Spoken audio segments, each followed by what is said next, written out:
Hello, good afternoon, everyone.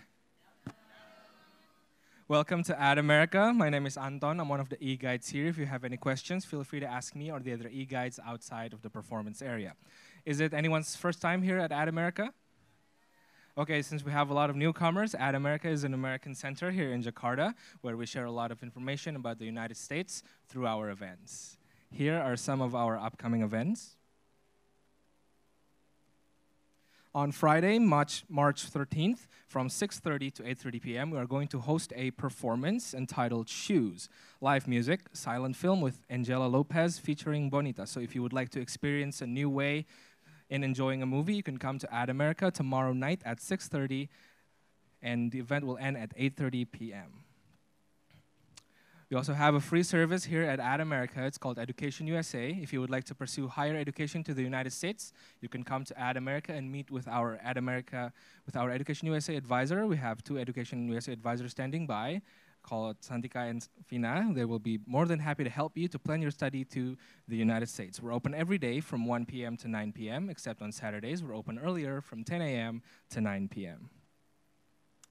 These are the highlights of our past events. We've been here since December 2010. We've held so many events, and we're going to hold so many more.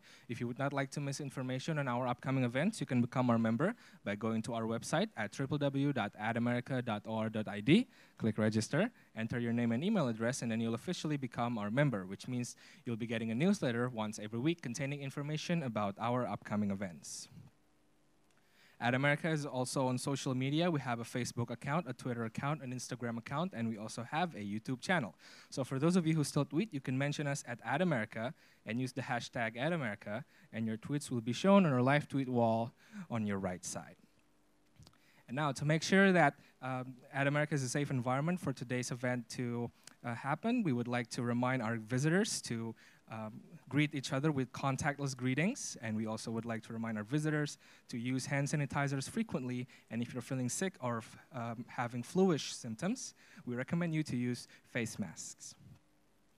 And now, to start today's event, I would like to invite our own Ad America Senior Manager, Curtis Johnson, to give the opening remarks.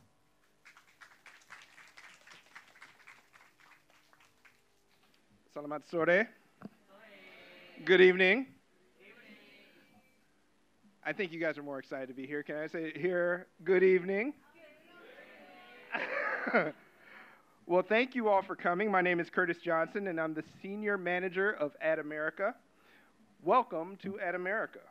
We want to extend a warm welcome to each of you who are here as audience, and definitely to our participants. Congratulations for making it this far with Young Changemakers Social Enterprise Academy 2.0.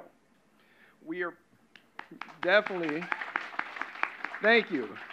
Somebody's got to clap for me. I appreciate that, William. I appreciate that. So we are proud to host this competition focused on women in honor of not only National or International Women's Day, but also in the United States, the month of March is Women's History Month. And so we found no better way to celebrate that than to extend this program and move forward with supporting women in STEAM activities. We hope you have a wonderful time this evening. If you need any assistance, please feel free to reach out to any of our staff. We are very happy to have each and every one of you. And we really hope you get a chance to look at all of the different booths and kiosks and all of the really interesting business ideas that are out there. We know that the future of Indonesia is bright, and we are happy to support this. So thank you all very much for your participation. Thank you for being here, and have a wonderful time. Thank you, Pak Curtis, for the opening remarks. And now, to start today's event, I would like to invite our MC for today. Please give a round of applause for our MC of today, Inga Lestari. Hello everyone, selamat sore. Nah gitu dong, semangat. Tepuk tangannya mana buat semuanya, thank you. Oke, assalamualaikum, shalom, om swastiastu, namo buddhaya, dan salam kebajikan. Saya sudah memperkenalkan diri, nama saya Inga Lestari, and I would like to say thank you for coming to all of you here. and it is a pleasure. Dan yang pasti hari ini, sore ini kita akan bersama-sama untuk melihat sesuatu yang spesial dan istimewa. Jangan lupa untuk tepuk tangan ya ketika saya menyebutkan thank you for coming to our presentation and talk show Young Changemakers Social Enterprise Academy 2.0 Female Socio-Techpreneur Edition. Thank you so much. Really appreciate it. Okay, and I would like to say welcome to U.S. Embassy team. Thank you for coming. And also campaign.com and Invites. And welcome to our presentation day today. And of course, maybe some of you don't know this, but Young Changemakers Social Enterprise Academy is a capacity building program initiated by @America and campaign.com as part of the #BeSociopreneur campaign to encourage and increase YCSE Academy and member capacity in the social enterprise field. Tepuk tangan lagi dong.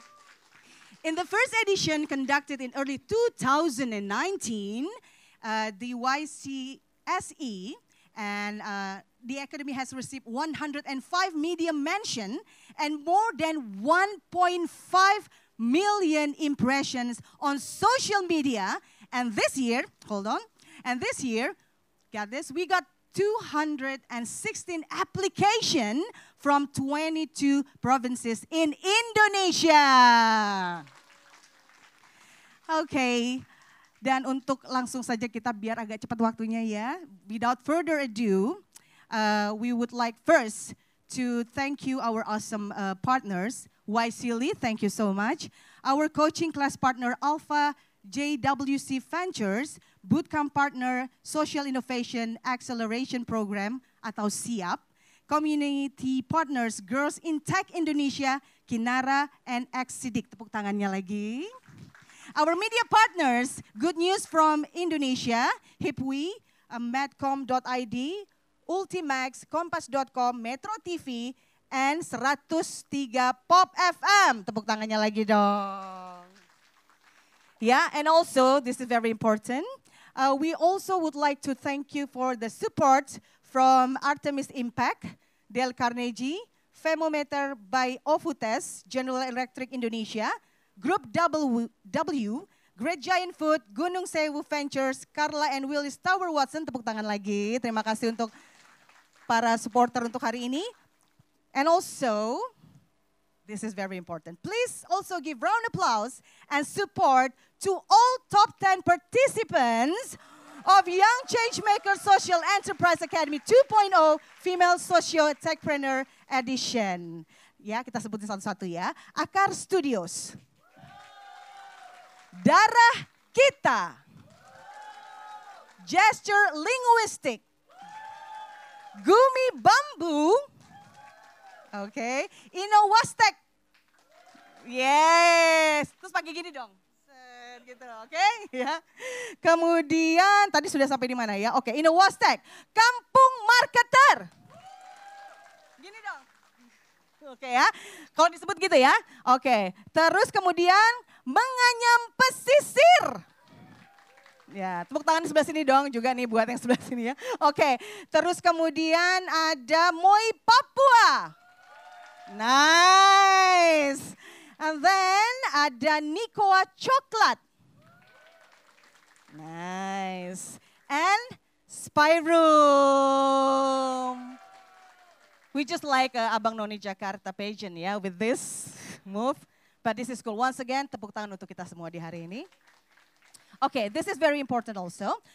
You also can support all top 10 participants by accept their challenges in campaign #4Change apps.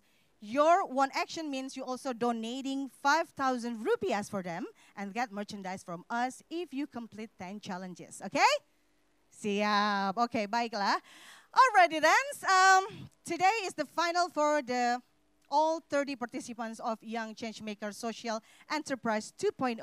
They have been discussing, learning, and sharing with us during bootcamp since 8 March 2020. So, it's been great 5 days together, right? It's been great ya, tepuk tangan lagi dong. Pokoknya saya adalah ahli tepuk tangan di sini. Biar semangat, oke? Okay? Okay, yeah. All 10 teams today will present their social enterprise in front of our special judges. I would also like to introduce and welcome to our judges today. Ibu Rosalina Ramadhani dari US Embassy Jakarta, please. Silakan duduk, Bu. Ya, langsung ke posisinya. Ya, sebentar ya, ini saya harus membalikan kertas. Oke, and then kita punya Ibu Erika Diana Sarigo, partner at Alpha JWC Ventures, and also our coaching class partner. Ibu silakan. Cantik-cantik ya perempuan-perempuan ini ya, aduh senang sekali. Kemudian satu lagi, Mbak Hanisa Hasana, founder and owner Eko Vanopoli. Winner dari YCSE Future Seats Grants, tepuk tangan dong. Wanita-wanita hebat ini karena kita memang masih ya dalam rangka memperingati Hari Wanita Internasional. Jadi perempuan-perempuan hebat di depan sini akan menjadi juri. Deg-degan gak sih? Siapa yang deg-degan tepuk tangan? Berarti dikit yang deg-degan ya. Sedikit berarti yang deg-degan ya. Oke, siap-siap? Are you ready? If you ready, clap your hand. If you say that you are ready, clap your hand. Good. Oke, baik. Ya, MC-nya suka bercanda memang ya, nggak apa-apa. Biar jangan tegang ya. Oke, udah siap ya. Baik, kalau begitu kita langsung memulai. Let's start our presentation. Yes, langsung kita panggil satu persatu. Siapa yang sudah siap, siapa yang pertama saya panggilkan? Akar Studios from Jakarta. Silahkan.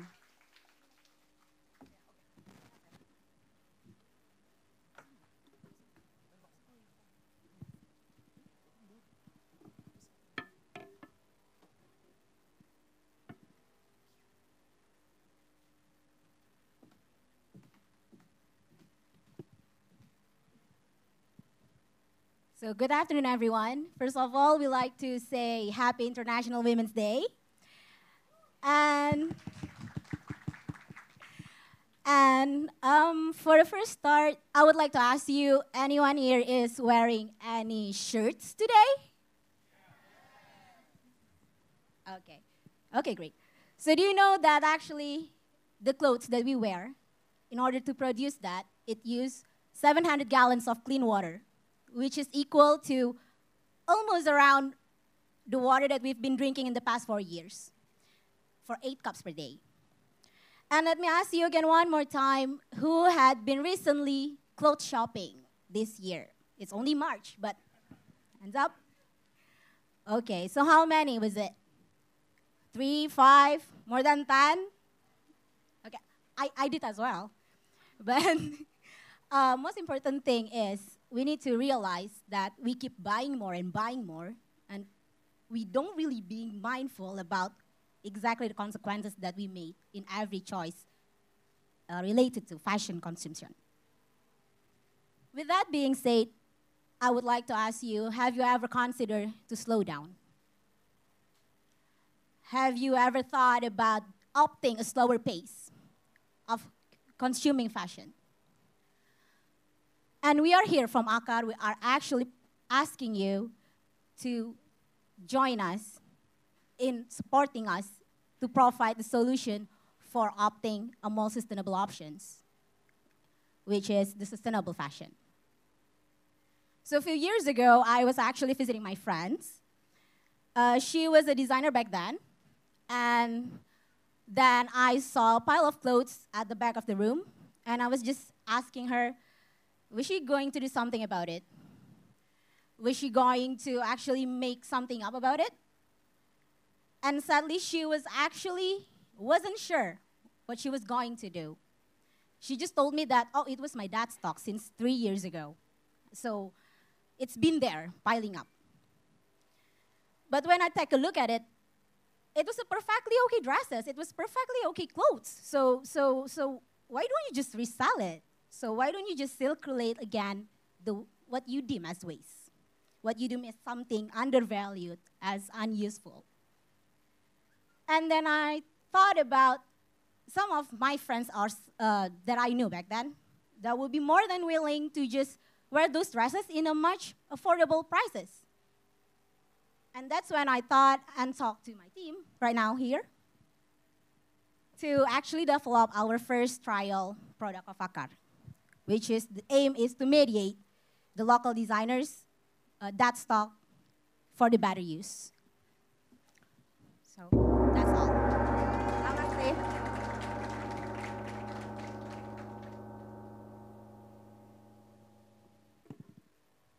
Thank you.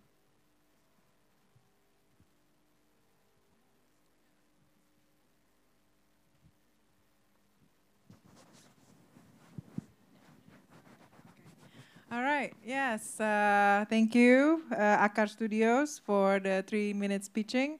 The explanation about the eco fashion really something that interesting. However, there was not much in a way like how you going to do this eco fashion, ask to the young generation who are here with us. So can you explain like how you want to do that?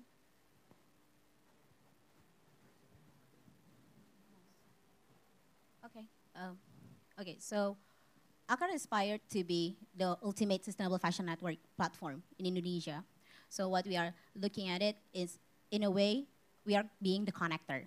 So in that case, for the first pilot project that we have conducted before, we try to connect the local designers that stock, that they deem as waste, to connect to the people who are actually looking for it, who actually have demand for it. So we try to do that as per now. We're doing via social media, and also we promote that the most from Instagram. But we're currently developing our own website, in which after it's done, we are exploring to do our next rental product is the C2c Platform.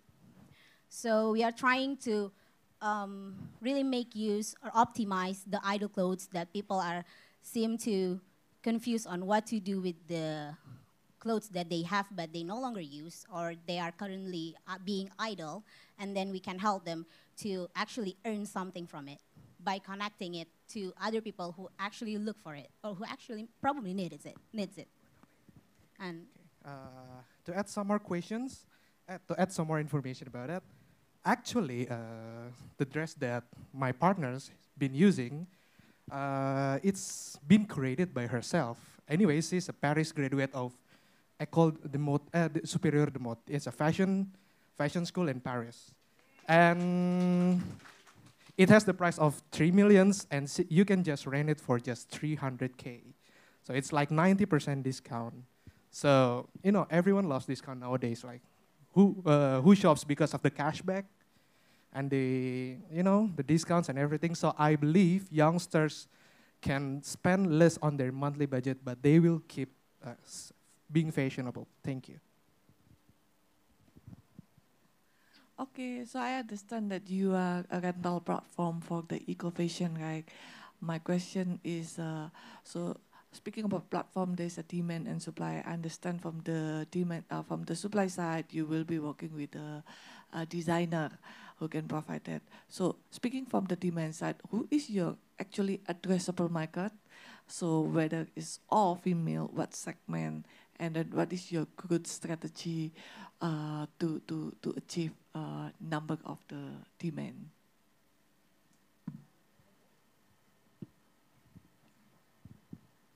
Good afternoon. So I am a stylist of this team, Akar Studios. So I'm gonna repeat these questions.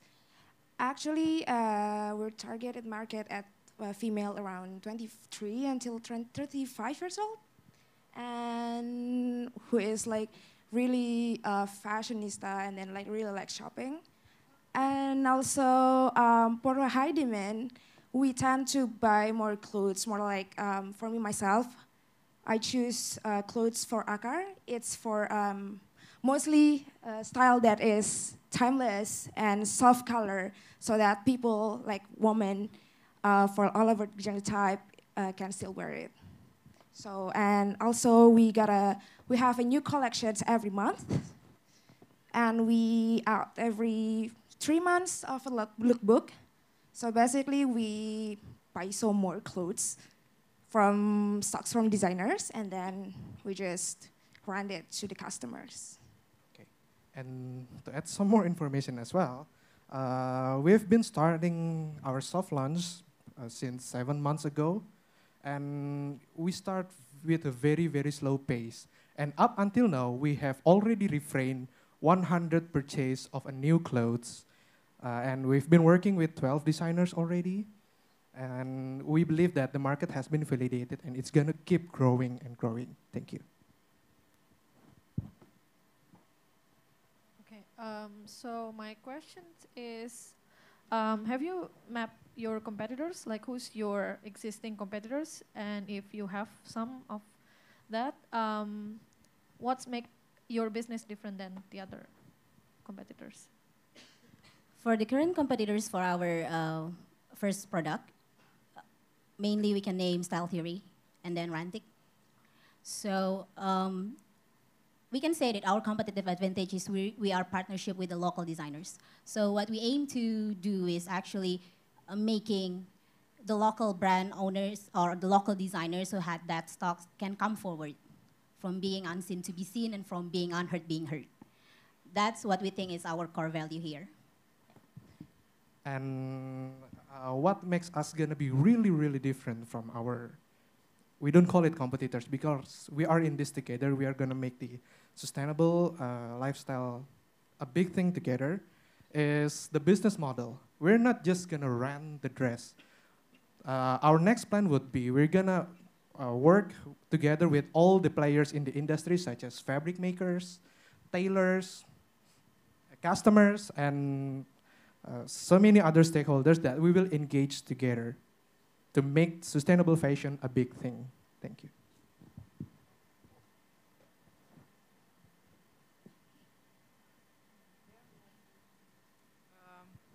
So since this is the addition of tech, yeah. So what is the tech component that you've been using for your business model or in your yes, please. Okay, as for now, we're still using social media for our promotional platform, but the next plan will be we will gonna develop a platform using the blockchain technology for our distribution for the clothes.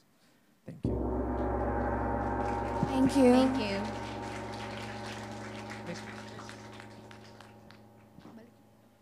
All right, thank you, Akar Studios from Jakarta. Thank you. Siap, sebentar. Saya mau present dulu sebentar ya, biar ini keren banget, tepuk tangan dong. Please clap your hands. Over here, look at this. All right.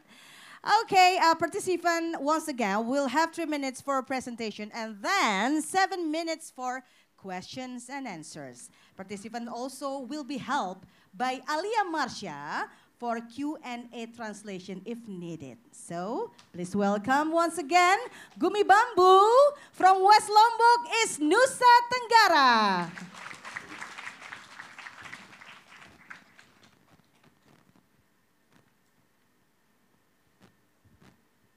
Hi everyone. Before I tell my story, I will ask you 2 questions. Who are here are very frustrated about plastic pollution? Please raise your hand. And how many of you finding difficulty to find eco product in your hometown? Please raise your hand. Yeah, me too. I feel a lot of frustration and difficulty about it. That's the reason we start our social enterprise named Gumi Bambu.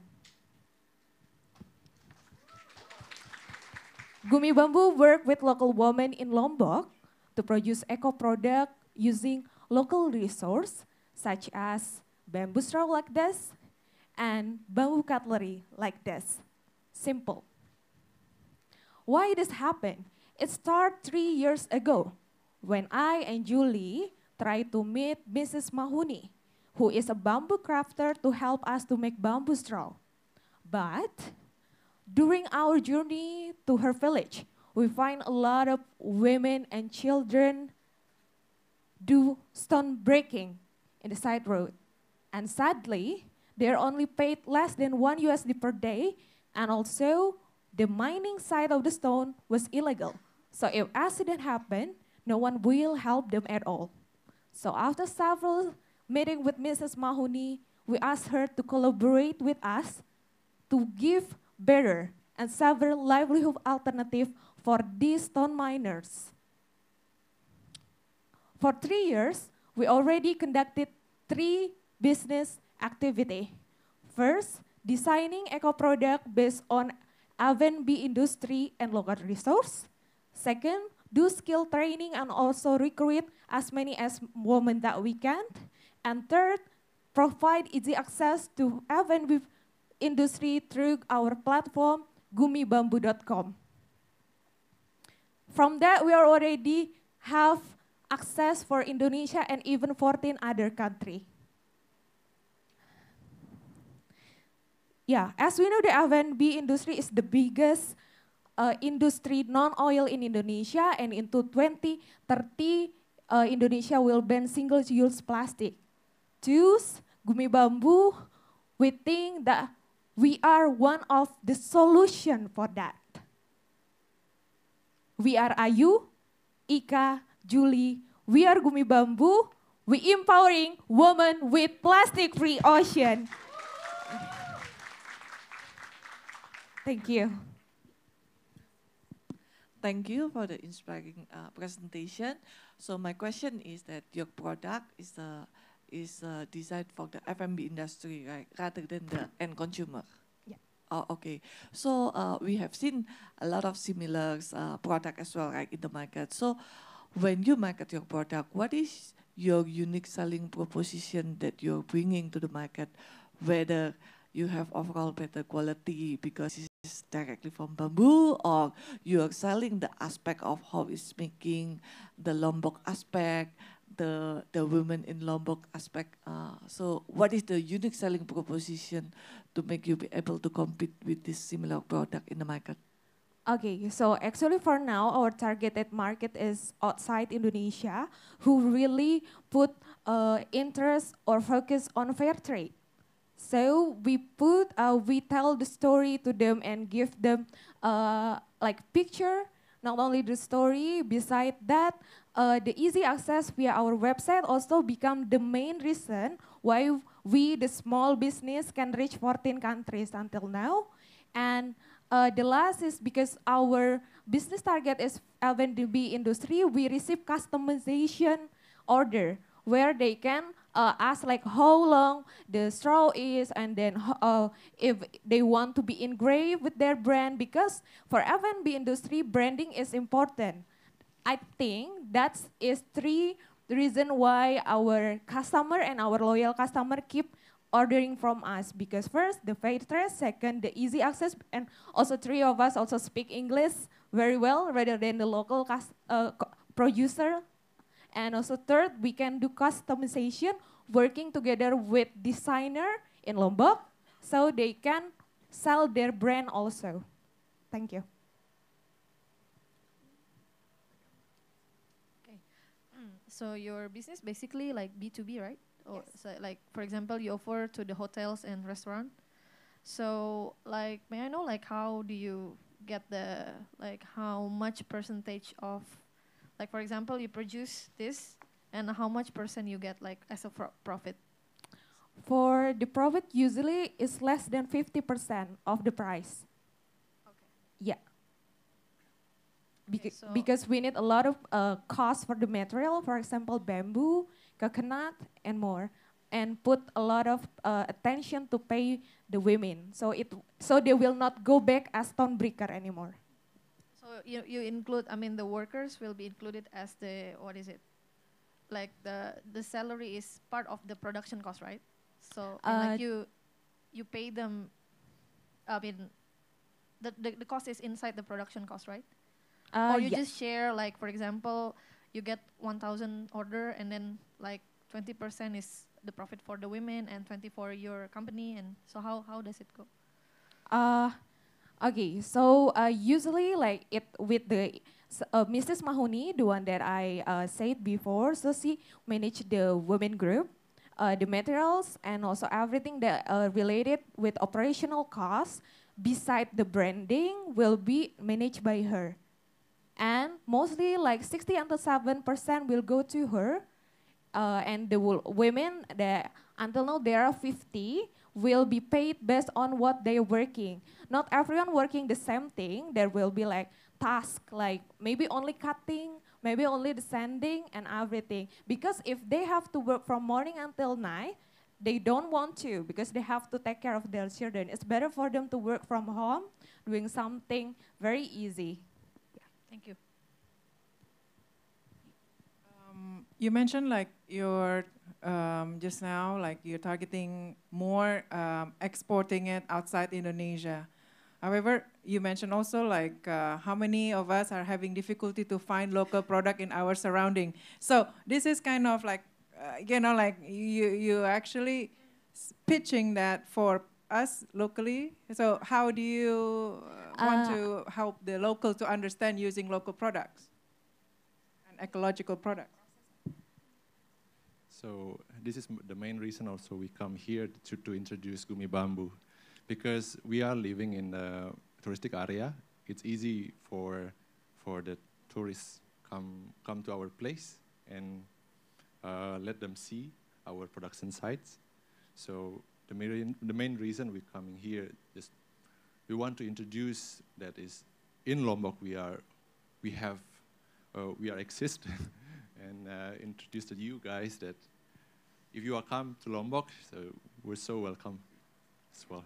Yeah, for Indonesia itself, we are in the stage of educating. So in our website, there's also some campaign, online and offline. So we still think that before 20 and 30, Indonesia cannot be our targeted market yet. But of course, our secondary target market, but not our main, because we have to be sustained first with our own money. Beside like, we don't want to put our focus for investment or grant, but we want to sustain ourselves first. That's the reason why we focus on the outside market, but later, maybe nearby 20 and 30, we will be focused in Indonesia as our target market, but now we will educate the community first.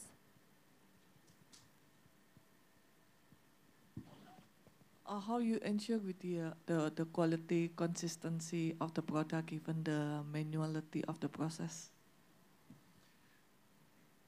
Actually, we've been doing it since 2017. So I think time healed back then, and most of the loyal customers keep coming back because of the quality of the products. So we train the women to become quality checkers. So they check one by one. They've been really diligent. So yeah, basically the women are the masters of quality controls. Okay, so yeah, we are very like know little things, yeah. But beside that, Yeah, so because we are also in the process of collaborate with university lecturers to do research about it and to find certification, because a foreigner always asks about where is the certification. Yes, we are doing it now. Thank you.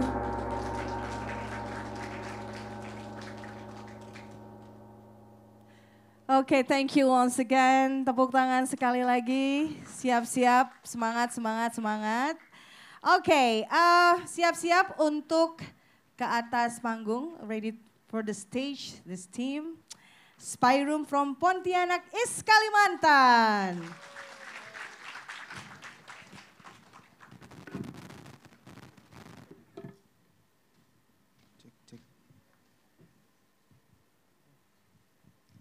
Hello everyone. My name is Puji, this is Fahri, and this is Nova. Hello everyone. We are from Spy Room. Spy Room was born to support one of the SDGs goal, point number 6, to ensure availability and sustainable management of clean water for all human. Right now, ladies and gentlemen, the impact of plastic is very terrible. citizens of the world are also competing to reduce plastic waste, especially in bottle plastic. Spyroom is here to facilitate and support the Go Tumbler movement that will be present in university, school, and other public places. Solution we offer is Spyroom Water Bank, product of technological innovation to manage the supply of quality drinking water based on drinking of internet technological of thing. The cost for a Spyroom is around 6 million rupees. If you put in a school that has 1,000 students and just only 30% as customer with average purchase of 10 liters a month with margins 1,500 rupees, we can get profit around 4.5 million rupees. It's quite big money. With this, we can save until 5,000 bottle plastic each month, just for one station. So how big is our market share? As you can see, bottled water sales in Indonesia in Q3 in 2019 reached 17.3 billion liters.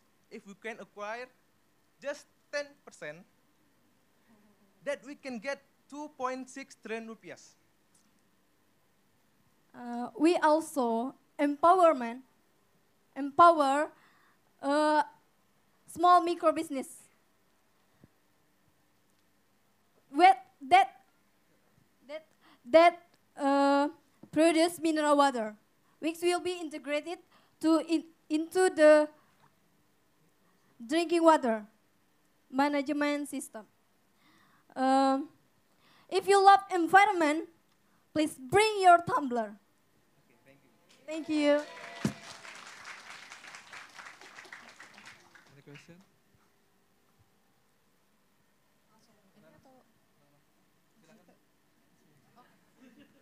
Yeah. So my question is, so you mentioned that you will make like a machine, right? Like it costs 6 million. Is that right? So what are the current stage of your business right now? So have you made the prototype or have you sell the machine? And so do you sell or do you rent this machine? And how your business operate?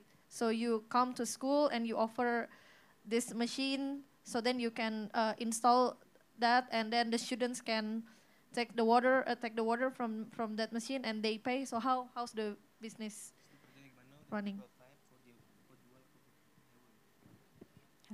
Jadi pertanyaannya adalah, apakah kalian udah punya prototype mesin ini, dan gimana sekarang bisnis kalian apakah approach sekolah per sekolah untuk hello ini mesinnya Spyroom bla bla bla gitu. Ya, kita bahasa Indonesia ya, maaf. Jadi kita tuh udah buat prototipenya dan pengembangannya sudah 80%. Nanti kita juga udah bekerja sama dengan Universitas Tanjung Pura untuk uji pertamanya. Jadi sistemnya. So they have made a prototype that is about 80% in its development, and they are working with the university to test it out. Universitas Tanjung Pura.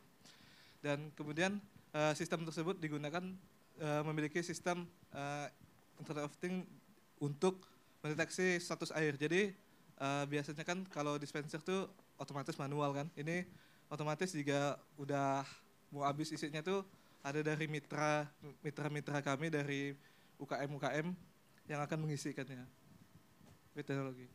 So they're using an Internet of Things technology, Yes. and working with MSMEs in the area di Pontianak, Yeah. to determine when the water in the machine is running out.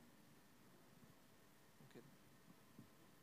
I have a question about the safety of this machine, because you said it's like 80% prototype already been designed or produced with the collaboration of Universitas Tanjung Pura. But what about safety to launch? How confident are you that this is safe to consume? And which certificates you use? to certify that? Ya, kami juga akan melakukan sertifikasi ke BPOM dan sertifikasi lainnya, dan kita juga akan melakukan cek quality control setiap minggunya. Jadi ada tugas kami sekalian review and check quality. Dan sistem keamanan mesinnya ada lagi. So they are using, so they are BPOM certified, and they also do weekly testings of the water in the machine. And they will do more certifications in the future. Yes. Okay, I think my question is more how to make it more sensible business. Like for example, if I work the owner of the school or restaurant, I can simply make similar like this easily, right? Using our own material without has to use Spyroom, right? So how you cope with the competition? This is quite a very low barrier entry for everyone who jump into this model.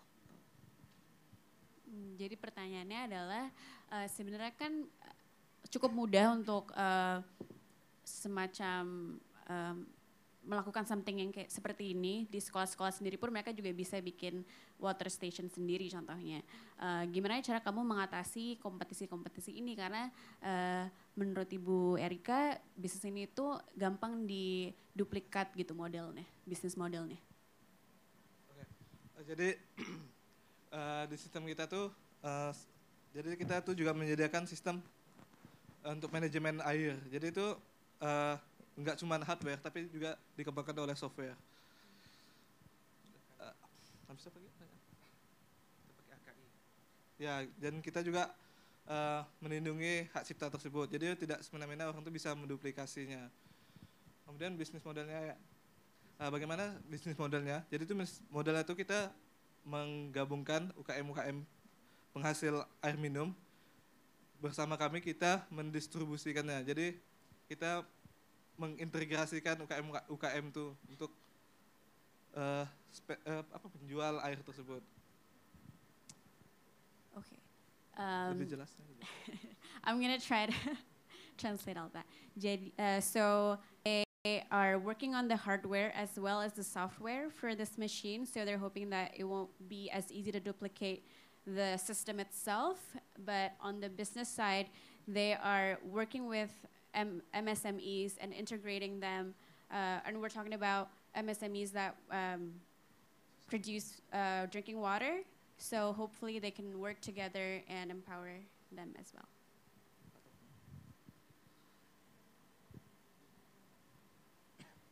Any more questions?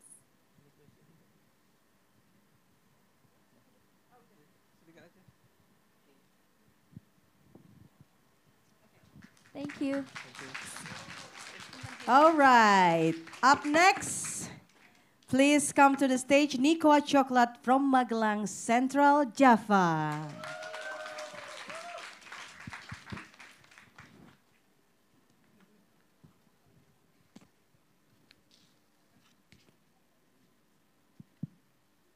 Two years ago, I lost Puput. She is one of my best friends. She died because of losing blood when giving birth. One of the main causes is anemia. Luckily, her baby survived. Not that long, 1 year later, I meet Buyamini. She is a farmer cacao living in Bigaran village close to Borobudur. She is mother of 3. Buyamini has been cacao farming of almost 15 years. Yet, she is still living poverty. If I have ability, I'm wondering, how can I help Puput and Buyamini with one solution? Well, we found that pregnant women don't feel comfortable when consuming supplementary food that we can find in the market. And they tend to avoid consuming supplementary food due to the side effect it has. We finally decided to develop a healthy chocolate product with the help from a nutritionist expert from gizigo.id. We created chocolate product to fulfill the nutritional needs for pregnant women. Chocolate is easy to consume, right? And everyone loves it. Yeah, me too. At the same time, we can improve Bu Yamini's quality of life by buying cacao with fair trade. When someone like Puput consume our product, she's not only helping herself, she's also helping Bu Yamini and other women local farmers in that village. The profit is used to fund the training for them on how to plant cacao properly, and also to connect them with an expert in cacao. So then, Bu Yamini can harvest a better cacao with a better price. Imagine that we can help millions of pregnant women and also local farmers across Indonesia. Last year itself, we generated income around 2.5 thousand US dollar.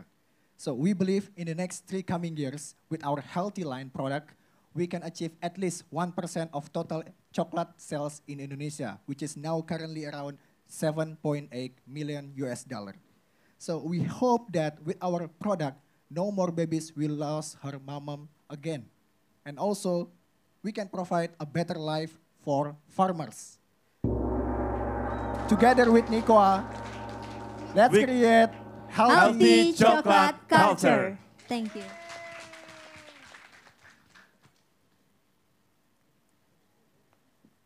So thank you for the presentation. Chocolate is my favorite. Me too. So, and the story is compelling about the birth rate. And I wonder, for this anemia thing, is you using it just to solve the local problems in your region, or basically because this is a concern nationwide, and I mean, this is your target market are basically women only, or everybody in who likes chocolate? So, please, yes. Okay. Well, we actually have 6 variants in our product. Pregnancy chocolate like this. This is lactation chocolate, and this is pregnancy chocolate. This is actually for only for women, but we have also 4 variants product that also healthy chocolate, and the ingredients on it we have legalized from nutritions from gizigo.id. So we concern for these 2 kind of chocolate, we concern for women. And the anemia problem actually, that like what I said, most of pregnant women doesn't like doesn't like the supplementary foods for them. That's why they become anemia. Yeah. In addition to that, we have 4 other products, so it's also can be consumed for everyone else. Okay, maybe my question is also quite related as well, right? So chocolate has a big market, but you choose the pregnant woman as a market, right? Which is represent a very small market, because it's not like in this room, the probability of we are getting pregnant like maybe once every 3 years, or and during that 9 months as well as a woman who has pregnant as well. We are not always in the mood to eat chocolate as well due to the morning sick, etc. So it's a very niche market.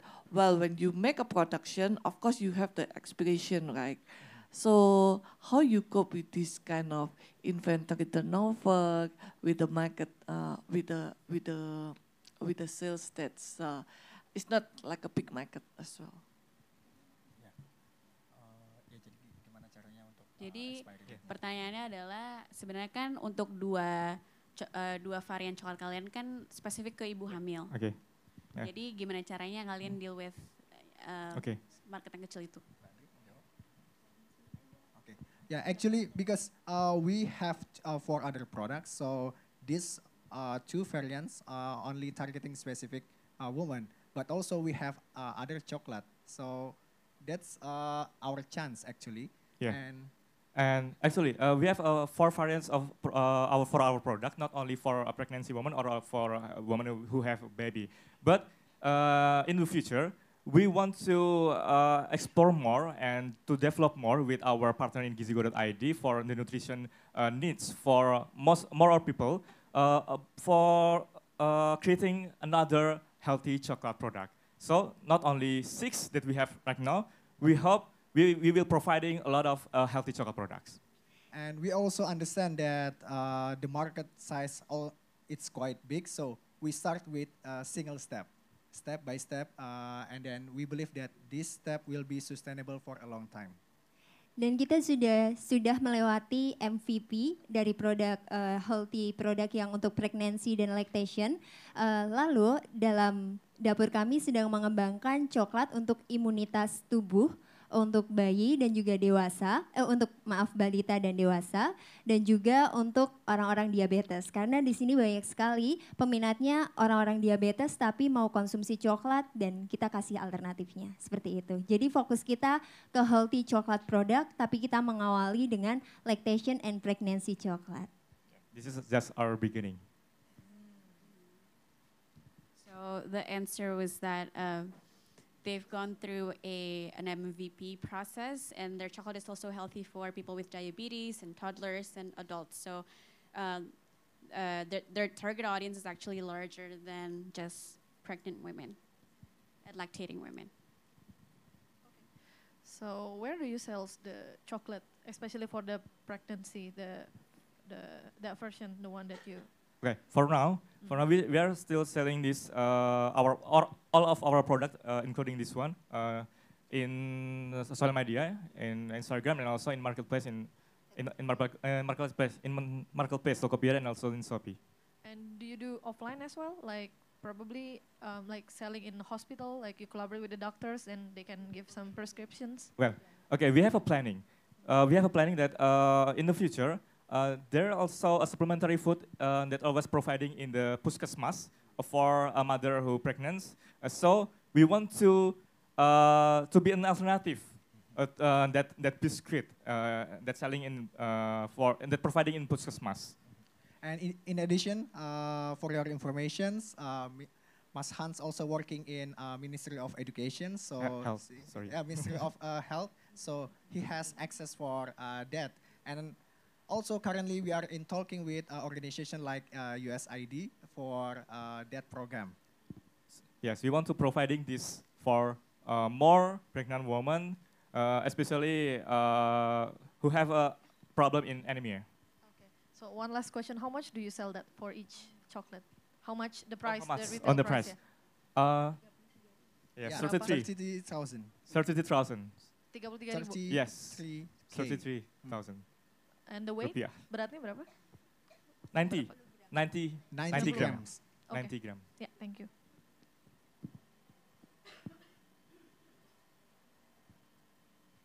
Dan kebetulan saya adalah background-nya seorang bidan dan sempat tinggal di daerah pedalaman, jadi mengetahui bagaimana seorang ibu hamil mengalami bagaimana cara mengatasi dan keterbatasan dalam eksplorasi makanan pendamping untuk ibu hamil dan menyusui. Sehingga mereka hanya terbatas dengan makan makanan seperti daun kelor dan lain sebagainya. Tetapi di kota besar orang-orang tidak tentu telaten untuk mengolah hal-hal seperti itu. Jadi kita mengkreasikan ini. Thank you. Thank you. Thank you, Nikoa Chocolate from Magelang Central, Java. Up next, get ready for gesture linguistic from Malang East, Java.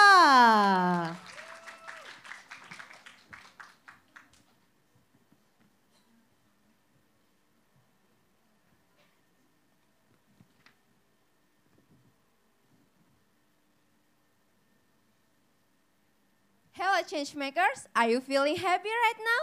Yes. Oh, great. If you're feeling happy right now, please just raise your hand. Oh, thanks God. But in the fact, there are some people outside there cannot understand what is the voice means all over them. I have a deaf friend, namely Deepa. Deepa going to be frustrated and desperate because he cannot understand the meaning of the voice all over Deepa. So I, from the special education background, Rahima and Wahyu from the educational technology background, try to help Deepa. So here we try to build an application, namely gesture linguistic application. So this application very special because we have more than 1,500 word lists. And so we are not just help Deepa, we also help more than 40 million deaf people in Indonesia. And now, please let's talk about how to create inclusive society well. We have two strategic ways. Firstly, we will educate and we will to approach individual one by one using freemium methods. And the second way, we will embrace the NGOs, we will embrace the government, and especially, surely, we will embrace the companies using a crowdsourcing program or crowdsourcing system. So here, we cannot deny that in Indonesia or in international agreement, there are rules, the minimum 1 until 2% of the workers in every company should consist of disabilities. So here we are trying to providing until assisting them to giving and provide a professional disabilities worker. So if you want to be a part of us, because since we born, we have a strong commitment to create inclusive society, just put your handphone and download gesture linguistic application. And the latest sentence, if you want to inject our social impact, we can talk behind this stage. Yes. Gesture linguistic, breaking the barrier.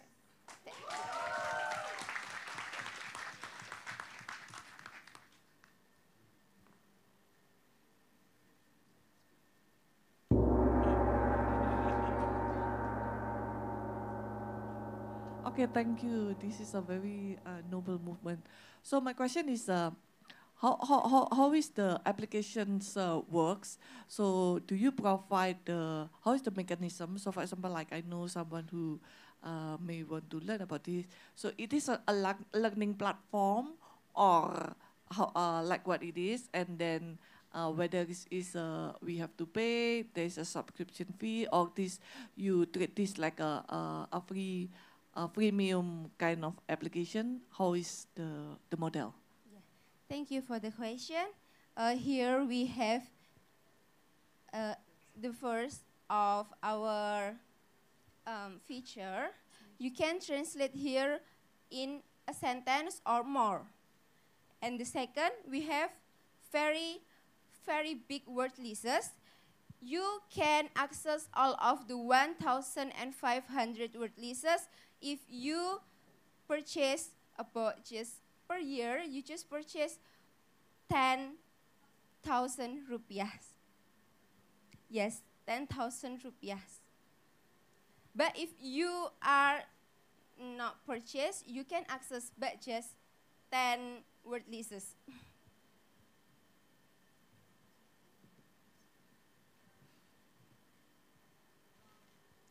So you say 10,000 per year, the subscription? Yes, year per or month? year. And do you target like how many users from that like 10,000? Yeah, the market of our product is so big in Indonesia. The Indonesian language user is 3,000 million. So if just 10% of that number use our application, we can reach about 300 miliar per tahun. So you say 3,000 million rupiah or people? Because Indonesians 200 something. Yeah. Yeah. Mbak minta Boleh, tolong diterjemahkan. boleh Oh, di, ya boleh silakan. Jadi pengguna bahasa Indonesia itu 300 juta. Karena bukan hanya orang yang ada di Indonesia saja. Seperti itu. Nah, kalau 10% dari orang yang 300 juta itu menggunakan kita, setiap tahunnya kita sudah bisa mendapatkan keuntungan 300 miliar. Ya. Kami telah menghitungnya tadi. Per year. Correct. Okay. So you're saying that there are 300 million Bahasa Indonesia speakers around the world, and yeah, and then even if just 10% of them download the application, then you're saying that they will be able to make 300 billion rupiah in profit. Okay. So So you calculated that? Is this based on calculation, or you have now earning some income? Yes, this is our calculation because in this time until July we are in the campaign time, so we are introduce our application into the universities, into the special school and some communities for free. So it's not yet, yeah? Yes. So it's still in the process. But it is promised.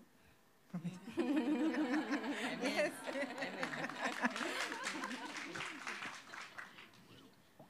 Again, my simple question is that anyone can make this kind of application as well. Like, suppose that I'm a software engineer, I can create this application and I'm working with people who are master in the sign language as well.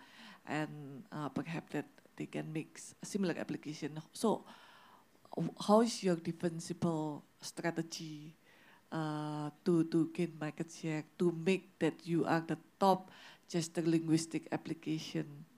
Yeah.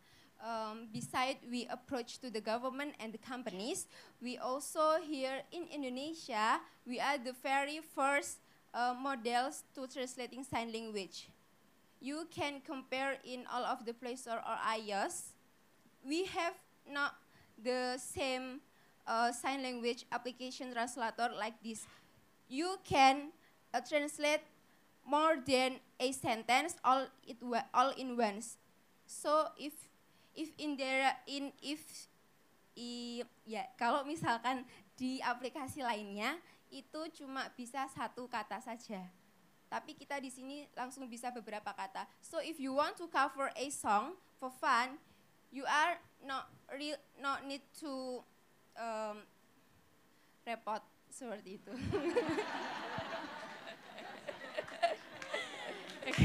Just type and make a funny cover song with sign language actually. So the second is sorry. So the difference is that with their application, you are able to translate multiple words at a time. So you can even translate a song into the Indonesian Sign Language. So it's not a hassle for if you're trying to translate a lot of words at once. And our second special is we are using CB. CB is resemble with ASL. So if the deaf using CB, the deaf will be easier to try to learn ASL sign language. So they can be being a bilingual user of sign language, right? And in the government ecosystem, the government just using CB, not Bisindo sign language. So this is our opportunity because we are focused on the CB sign language.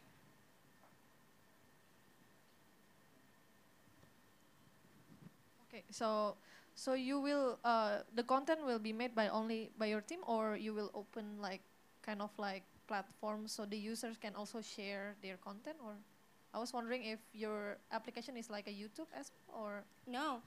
Yeah, if you download another application, it's maybe linked in YouTube, and I think yes, ini sangat simple karena langsung bisa, Mbak. Thank you so much. Gesture linguistik Malang. So I quote that no need to repot, yes. Oke. Oke. Dia anak selatan kalau di Jakarta, bahasa Inggrisnya campur-campur sama bahasa Indonesia.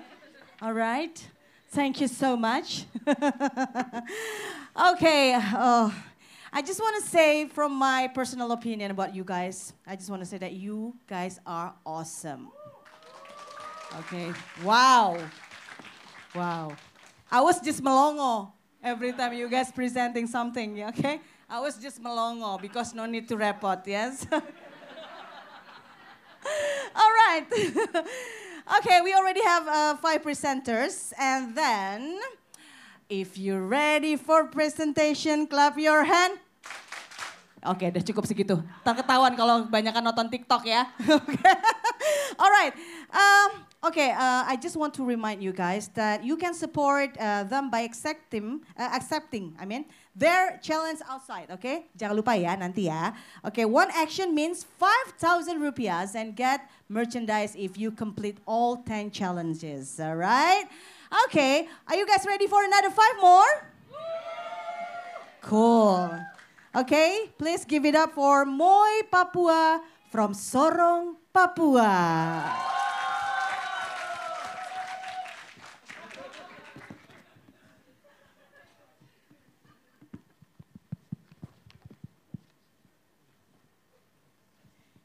Hello everyone, we are Moi Papua. I am Sarah. Miswar. Teguh. Okay, talking about the natural resources, Indonesia has a big number. We are big in nutmeg, vanilla, cacao, etc. Surprisingly, these natural resources are abundant in Papua. So, the great ironic is this commodity doesn't bring the prosperity to the people. In addition to the natural wealth, it's the natural wealth of Papua, its natural beauty is also great potential market to lift up the people economics. That is stated that every year the tourists come to Raja Ampat is always increasing. So this is potential market for us.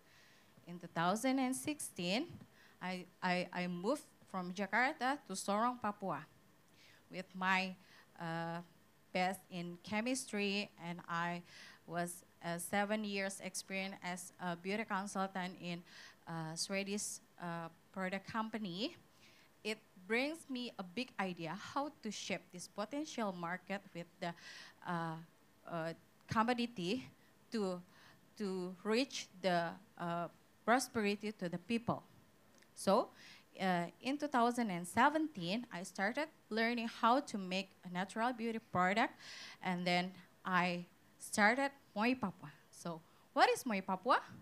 Moi Papua is a natural brand for skin care that bring the message of the beauty of Papua. I'm not selling the product until 2018 because I want to have some good opinions from others. So currently we work together with farmers. They provide us the best raw materials from Papua, and we are empowering Mama Papua to make the coconut into the virgin coconut oil. So here we are now, as what you see. This is the best gift from Papua. It is cultivated from the farmers and handcrafted by the Mama Papua. And our hopes and pray for better Papua are not only about the wealth, but also about the nature, sustainable futures. So if you are interested as the same as we can collaborate, and we are invited you to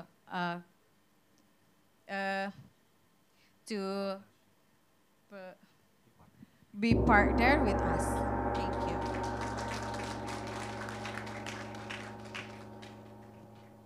Okay, yeah, thank you for the presentation. I like the hat. So what is your product? So is that like a hand sanitizer or? This is liquid soap. Liquid soap.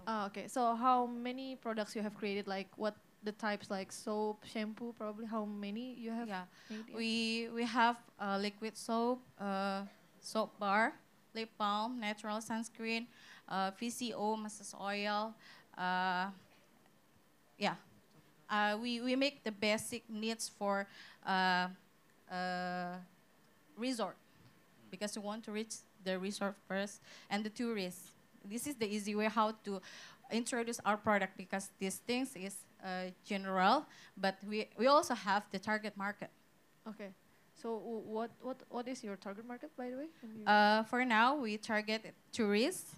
Mm. Yes, for example, because they are more educated than the local people, and they like to search what is the uniqueness in this place. Because in 2012 and 2013, I'm go to Raja Ampat, and I cannot see something unique in Raja Ampat or Papua. The product something like this. And you say your product is natural, means like it's free from microplastic and all of those. Yes, we are still developing to that, because when we talk about Papua, this is the east of Indonesia, that we try to thinking about the efficiency of the product. So for this product, for a liquid bottle, we have a program like if you have 10 bottles, you can come to our store and we can get a discount or free products. Okay. Yeah, thank you.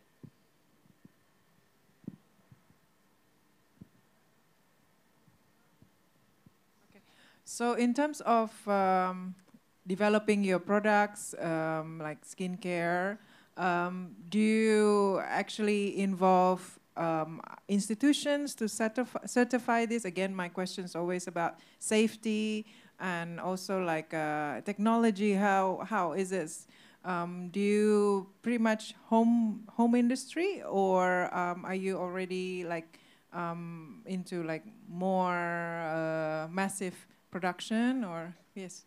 For now, we are still produce this with small batch because it's natural, but also in my place that I learned about the natural beauty products, there are natural preservatives also, but the limitation is about 6 to 1 year. So for now, because we are still in Papua, we still use the fresh product. So working with the government or institution, we don't have yet, but we just try to ourselves first before we launch the product, or some people who want to test our products and see how the reaction. But for now, in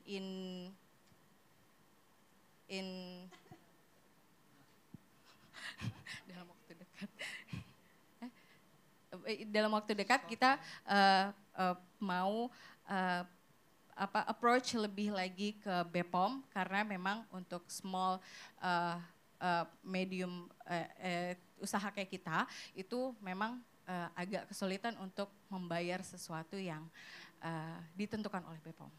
Oke, untuk tambahan kita bekerja sama, maksudnya bukan bekerja sama, kita sedang berusaha untuk bekerja sama dengan kementerian terkait. Kita punya teman-teman dari Papua Muda Inspiratif di sini. Papua Muda Inspiratif adalah inisiasi baru untuk memberdayakan social enterprise di Papua. Jadi teman-teman ini punya akses ke kementerian manapun, dan kita pengen dihubungkan ke BPOM dan lain-lain. Kita juga sudah punya akses ke BPOM pusat juga, dan mereka sangat pengen produk dari Papua seperti ini masuk. Tetapi ya memang ada beberapa regulasi yang harus diikutin. Nah itu kita sedang dalam berproses. Jadi kita tidak hanya berdiam diri, tapi kita sedang berproses untuk legalisasi seperti itu. Untuk sertifikasi untuk haki, kita sedang proses dengan Universitas Muhammadiyah Sorong. Kemudian kita juga lagi apply untuk grant di Ristek untuk CPPP. Iya, untuk startup, untuk pendanaan awal supaya kita bisa sustain kita sendiri dulu. Sekaligus untuk empowering mama-mama Papua, itu kita tidak mengeluarkan banyak biaya karena kita punya teman-teman dari Papua Muda Inspiratif yang punya social enterprise lain yang kita bisa berkolaborasi. Mereka yang melatih, kita memberi data, kita punya mama Papua, kemudian mereka melatihnya dan mama Papua ini bisa memberikan bahan setengah jadi untuk kita produksi menjadi bahan seperti ini. Well, let me translate that. Long I'm sorry. It's okay. So they said that they're not currently certified with the Indonesian Agency of Drug and Food, but they are planning to. And the reason why they're not currently is because for a business of their size, it is not, they're not able to pay certain fees yet. But they're also working with their friends and colleagues of the youth community in Papua, and hopefully to get some connections with the ministries. And along with that, they are also actively networking to get more funding to be able to do things like being certified. My question, like, assuming that you get a license, you get the everything, the certificate, how you can massive your product. So suppose that in Papua there's a lack of the R&D center, lack of the manufacturing center, and also this, the raw material of your product is mereka, which is quite a commodity, and you have to compete with the others, producer and trader who would like to hunt for the raw material.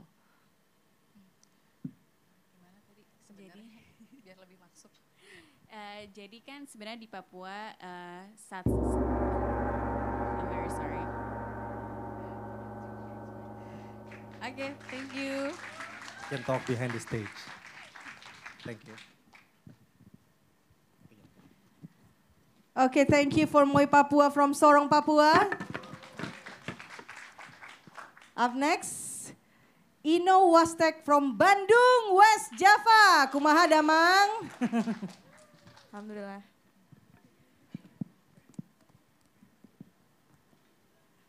Tes.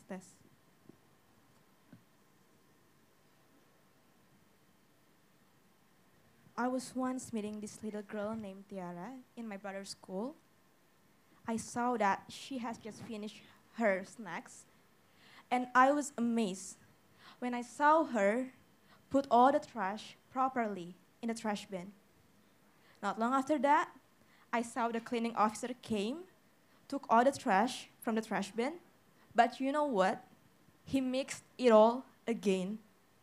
It shook me, and it hurt me, because I thought that all what Tiara did has just going to useless. That moment led us to a dream and idea that we want to help Tiara's actions by giving the educational program about environment for the further impact and increase awareness. But we also have a dream that we want to support that actions by giving a tool, a proper tool for the cleaning officers and other cleaning officers out there. So by that way, we can solve the problem from two directions for a sustainable waste separation. In terms of helping government about the tools and product, we create a card for separating organic and inorganic waste by adding a flexible insulation. This feature can be used to separate waste by paying attention to different waste volumes. It also has two doors, a back door for inorganic waste and a sliding door for organic waste. Implementing this product, it can continue waste separation, increase recycling activities, and decrease waste transported to landfills. Until now, we made 10 units ordered by Directorate of Waste Management, Environmental Ministry, and will be launched tomorrow, 13 March, in Magelang. And what is the difference about the product of competitors?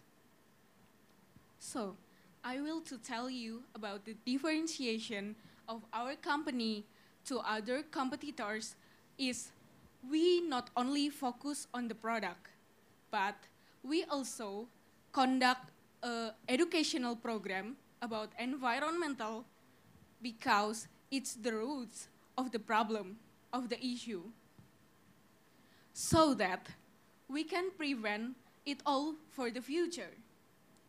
By approaching schools and college, where students as our participant, and we can get the revenue by the schools itself. Until now, we have successfully done our 2 educational program with partnershiping with Happiness Festival and UPI. Our dreams in 3 years from now is we get expanded of the whole Java.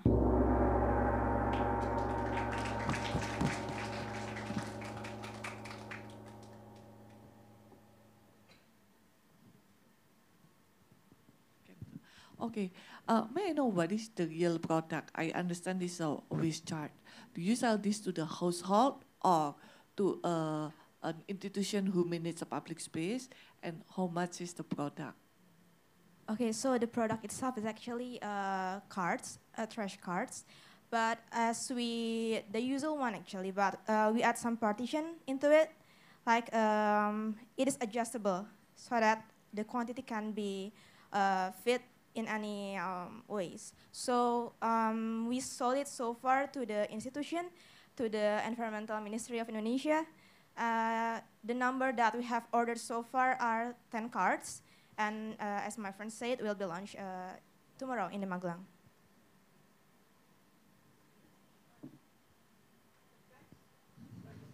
Pardon?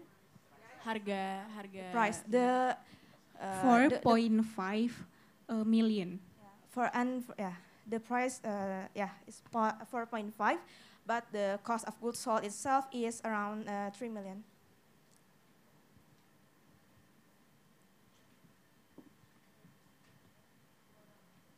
And who made the waste card? Who made it? Who made it? Is it you or you collaborate with some? Yeah. Okay, we made a workshop in Bandung and Yogyakarta, and this order was made in Yogyakarta for fulfilling the government order. So this is actually something that I'm looking forward to because I've been separating my waste, but I know at the end it will be in the same. Yeah. However, we realize the fact that in the landfill everything is dumped together. So your efforts here will be wasted if you're not working with the landfill at the end. Yes. So how do you tackle this problem? Yeah. Oke, bahasa Indonesia ya. Jadi pada tahun 2019 itu sudah ada gerakan pilah sampah dari rumah oleh Kementerian Lingkungan Hidup. Itu di Sumber Sama sudah ada effortnya. Sedangkan di TPS itu sudah ada juga dari Kementerian PUPR dalam membuat TPS 3R. Sehingga nanti outputnya adalah tidak ada sampah yang masuk ke landfill. Jadi ada daur ulang sampah di TPS 3R gitu. Jadi dipilah di rumah, dipilah di transportasi, dan dipilah di TPS 3R untuk didaur ulang. Is this already implemented? I don't know that. Yeah. Sudah mulai dilakukan modifikasi TPS menjadi TPS 3R gitu. Dan ada kayak instalasi komposter dan lain-lainnya di TPS 3R. So actually the government has implemented a program where they also separate the waste into recyclables, compost, and other waste. So our landfills are actually not, it's not just a mix of things. Okay, to achieve the mission of what you're working, right, that will be like a long process. So if you really working on that, who you think the top institution that can play a very critical role to support you to achieve the mission? Iya, jadi untuk mencapai target kita, kami memang menargetkan untuk model bisnisnya yaitu B2B dan sasaran kita adalah government. Jadi memang kita fokus saat ini untuk mengejar e-katalog dan legalitas usaha kami agar bisa masuk ke pengadaan barang di pemerintahan sehingga produk kami ini bisa didistribusikan ke seluruh Indonesia.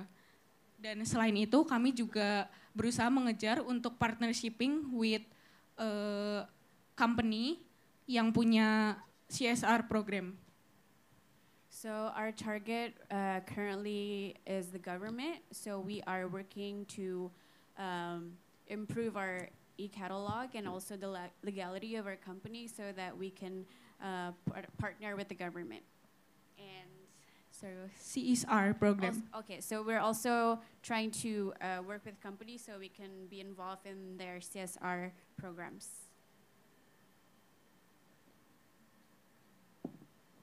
Tambahan juga, jadi produk yang 10 unit ini yang diorder oleh Kementerian Lingkungan Hidup tuh penunjukan langsung oleh instansi tersebut. Dan ini adalah pusat.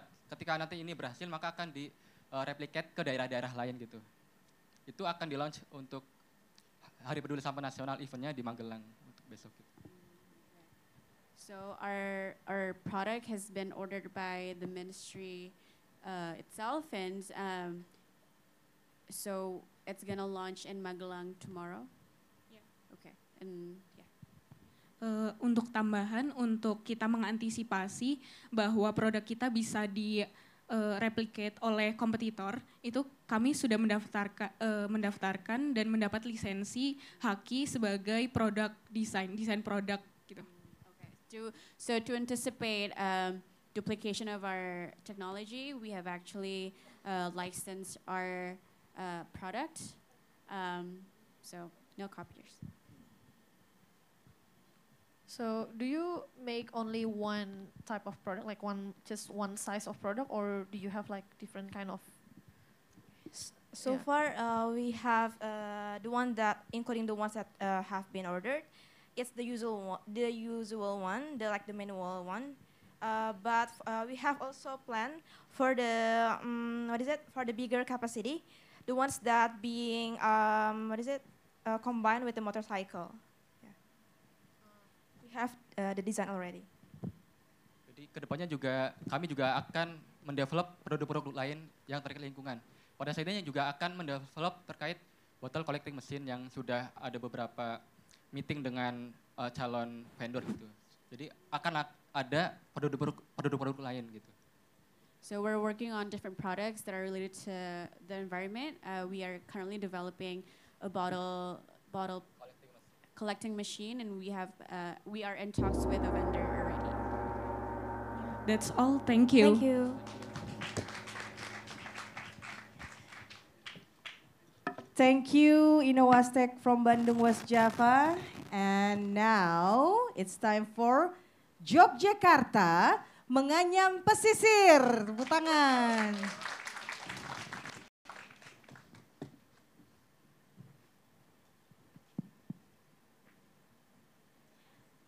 Hi everyone, good evening. As the largest archipelago country, Indonesia has more than 17,000 islands. That means Indonesia has a lot of coastal areas. But did you know, nowadays in Indonesia, most of poverty occurs in the coastal area. And also, this also happened in our hometown, Gunung Kidul, Yogyakarta, where right now, Yogyakarta has like the highest economic inequality in Indonesia according to the BPS 2019. One of the reasons is because of poverty in coastal area, which is Gunung Kidul is almost 50% of the Yogyakarta, the large of Gunung Kidul itself. Where also another problem is about gender inequality problem, where women considered as the burden of the family if they don't marriage in early age. But actually we believe that they have a lot of potential to do. But also in the other hand, in this coastal area in Gunung Kidul, there are a lot of abundant natural resources in the form of daun pandan laut or pandan laut leaves that really abundant. In our empowered village, there are 12 beaches around of this village with this natural resource.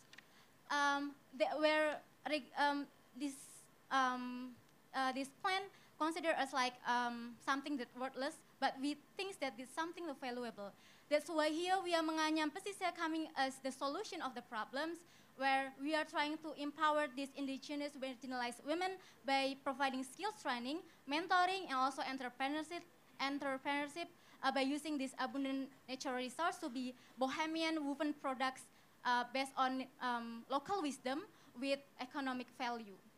Where these women actually, they don't have any expertise before. We teach them how to weaving, how to make the products, and also the mentoring, because we will know that the development of these women, so we don't leave them.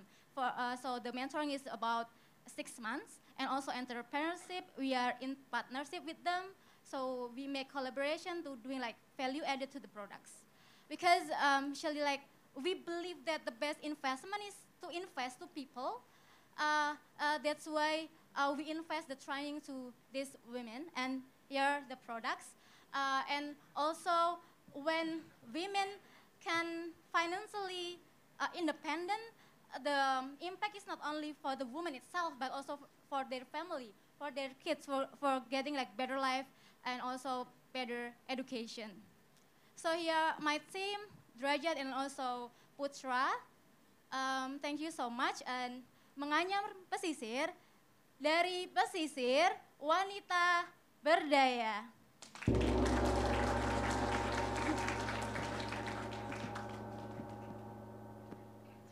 So for Menganyam Pesisir, so I see that you have the product, so I wonder how do you sell the product? What channel do you use? The channel we use is Instagram, because our targeting market is young women like 18 to 35 years old, because they're young. And that's why we make like fashionable, colorful products, because our target is still young. Because like nowadays, I think woven product is something that old, something that not up to date. That's why we make this, because our target market like something this, because they're still young, and they are. We can only reach them in Instagram, because they like to like post the OOTD or something unique in Instagram. That's why we use Instagram. So do you make like a fixed product, means like, or it's customized? I mean, you make, for example, that one, so you just produce for amount of, products, and then you make another one, or how do you make the product? Actually, they cannot customize. We make like some products like bag, earrings, so keychain, and also pins, and backpack also. So we sell it on this Instagram. So I wonder, how's the design process? Do you, for example, make a survey, like what kind of shapes that the young people looking for, or how do you design the product so then you can get the final ready to sell? Yeah. We did it about the research, because I think like we still also, I am a woman also who like something like this. When the research in Instagram, we found that a lot of young women like something like this. That way we make something with pom-pom and tassel and also the embroidery. So that's why we make this. And also about the shape or the fashion itself, actually, it's based off my own experience, and also based on some of my person's experience. They like something that that's small but interesting. And also the person who teach them how to weaving is me myself, and also how to make something like this is me myself. Where our women not only can make the how to weaving, but they also can make how to make the tassel and the pom pom itself. Yeah, thank you.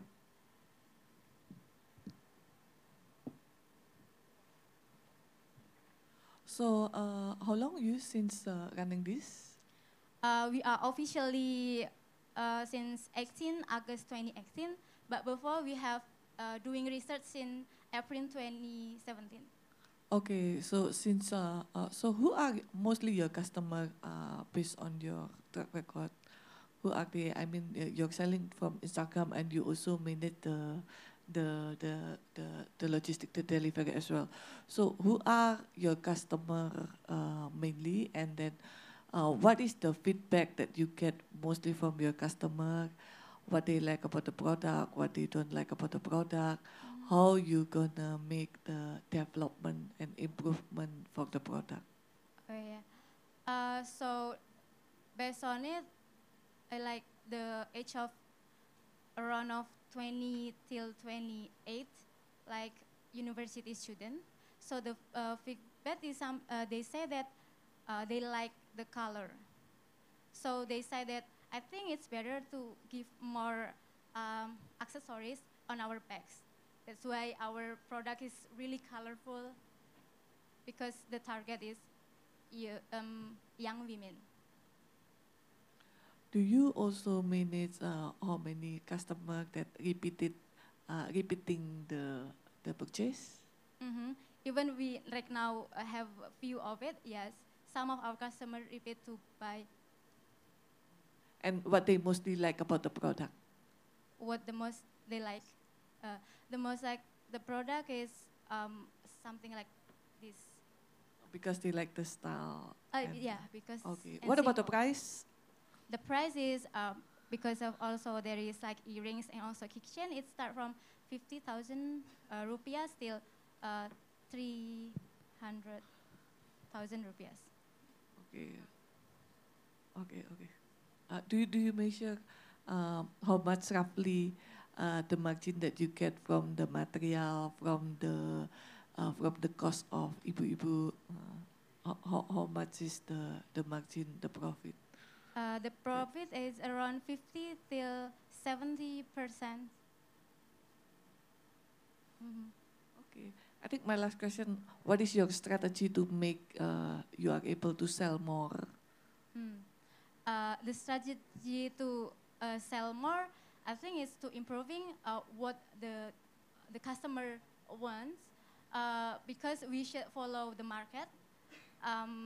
That's why we trying to improving more products and make more different products.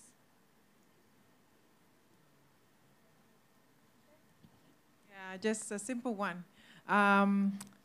Why do you think people buy your product? I mean, this is like, you know, when I see Instagrams, so many of women's bag like that, and so how do you pitch, and why would customer buy your product? So why people should buy our products? Because we have one targeted market, so why they buy our product because of our quality.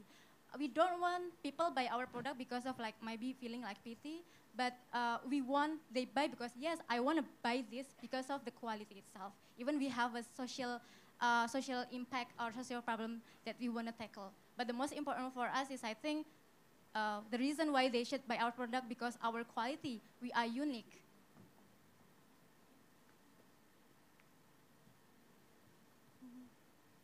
I think, yeah, that's it, yeah. Thank you. Okay, thank you so much for every single opportunity that has given to us. Okay, see you. Okay, thank you for Menganyam Pesisir from Yogyakarta. Silahkan bersiap-siap. Up next, we will have from South Sulawesi, Darah Kita from Makassar.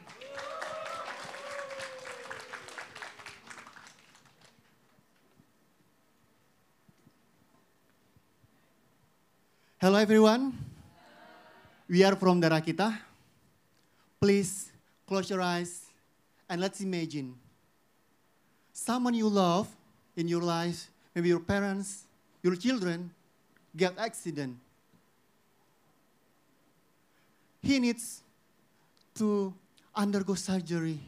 As you know, surgery needs blood and money. You may have a lot of money, but can you buy the blood? That's what million people feel outside there. God, I hope that it will not happen in our life. In addition to this, if there is empty blood stock in Indonesia blood transfusion unit, people will do conventional solution. Firstly, sending broadcasting message to the social media. Secondly, sending personal message to their family. thirdly, as someone. But those are not effective and efficient. And we are here to propose a new solution with a very simple way. We create a mobile application to connect the blood seekers and the blood donors in emergency situation. And we provide for the blood seekers a feature to send a broadcasting message to the blood donors directly, so it speed up the process of finding blood. And we also educate the young people about how important of the blood donation and what is the benefit of blood donation. And it aims to increase the number of blood donors because in fact, Indonesia has demand about 3 million blood bags per year, but blood supply only meets about 65% of the demands. This is the crucial problem that we have to solve, and we provide two business models. The first one, we collaborate with online transportation for the blood donors delivery, and we also crowdfunding with the online platform. Guys, you don't need to have unique superpower to be superhero. We invite you to support and join us. Together we can save many lives and give benefit to the society. Darah kita, be a hero, give blood. Thank you very much.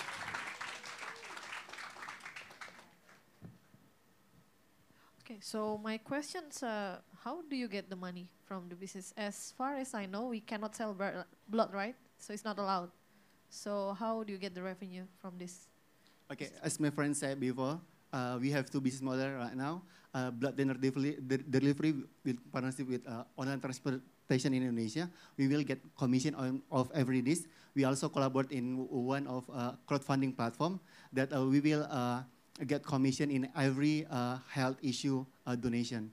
So we have planning to do some how to say educational video in YouTube about how important the blood donation, and so we will have monetizing from YouTube as well. Because yeah, I agree with you said we can sell the blood because it's illegal in Indonesia. So you said that on your second business model, you want to make a crowdfunding platform, right? So it's like a website, so you can gather some money. Then once the donation money comes and you charge. So it's like Kita Bisa, right? So yes, it's like Kita Bisa, but we don't develop the online platform, but we have a great partnership with the platform. As mentioned, I said it's satu kebaikan that if there is how to say people who atau donator who use our referral code, we will get commission of every dish. But we also try to expose the campaign about the blood donation. You also mentioned that you want to monetize YouTube, right? Yes. Like you will make some content about what? We'll make content about how important the blood donation, the benefit of blood donation, the healthy lifestyle, and like that. Our content is lifestyle because we have a dream that the young people in Indonesia can have a healthy lifestyle with blood donation. Okay. So I really like this kind of innovative way of helping people, knowing where the location of the blood for the needy.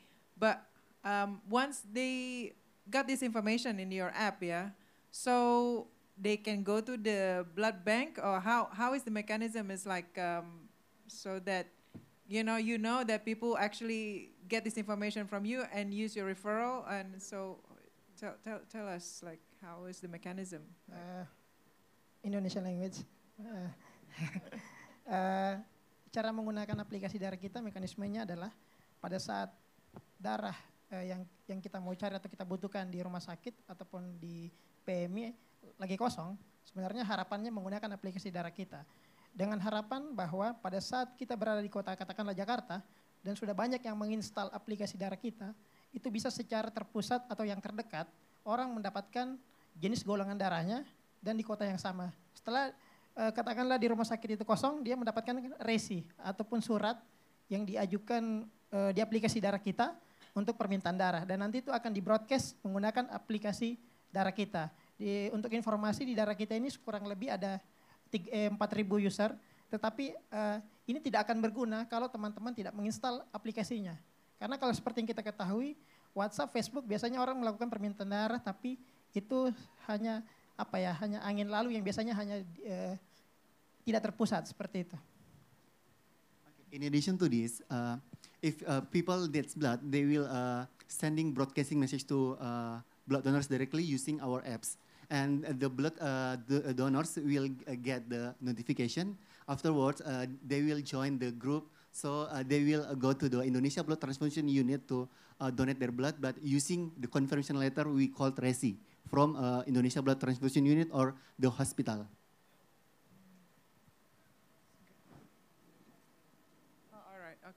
So yeah, another question I want to ask is about you are storing database, personal database about blood type of the donor and all that. Conflict issues like legal that you foreseeing that how because this is you're not there's not a hospital. I just think ethical issue. How are you gonna solve that? Okay, as you know, I'm from Information Security in Bandung Institute of Technology, but we are really concerned about the privacy. So as well as we keep the data securely, and we also have partnership with Badan Siber and Sandi Negara to conduct some testing about our database, so we can keep the data and the privacy of our users. So we will keep it because we know the privacy, we know the rule, and we know the ethics. Thank you. Maybe my question is more on the user experience journey, because this is an application. So suppose that I need a blood donor urgently at the moment. Pardon, could you lower your... Okay, suppose that I'm a user, right? At the moment, I'm living in Palangkaraya and I need blood donor. And then I broadcast there. And then through your application can give me, there's 5 people in my area that have a similar blood type. And then what is the application do? I cannot contact them directly, of course, and I cannot force them to donate me blood right here, right now. So how is the mechanism doing? Okay, right. So, like I said before, if there is a blood seeker, they will sending broadcasting message, and the blood donors will get the notification. If you are ready to donate your blood, you will click accept and join the group. But example, you need 5 blood bag. We will double it to 10 blood bag to anticipate that there is the blood donors who can how to say pass the requirement. Maybe the habit is too low or something else. Okay, so that still require test as well, right? Before Yes, I can in receive. Indonesia Blood Transfusion Unit, we don't take the blood. We encourage them to go to the the nearest Indonesia Blood Transfusion Unit. Thank you very much.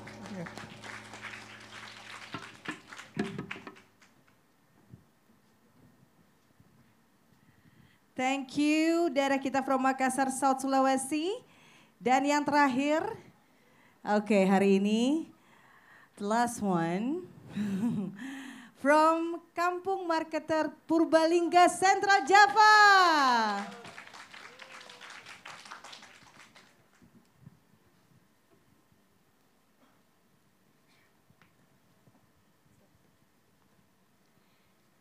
Hello everyone.